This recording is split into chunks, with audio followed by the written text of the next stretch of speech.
You ask Tiger to calculate. This deals with finding the midpoint between 2 points.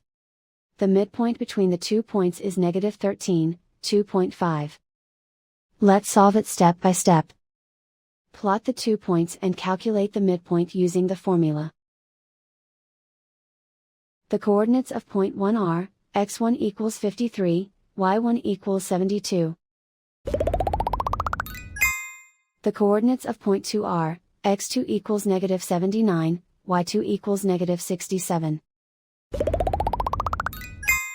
PM represents the midpoint of the 2 points.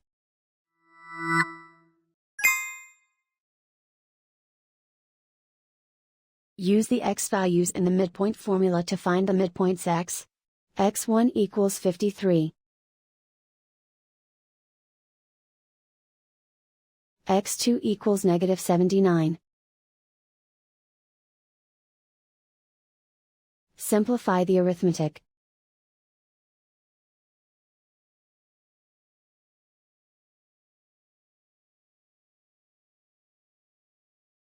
Use the y values in the midpoint formula to find the midpoints y.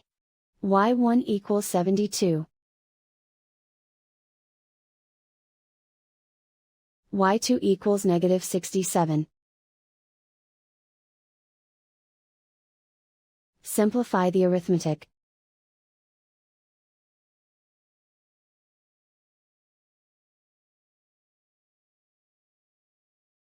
And so, the midpoint is -13, 2.5.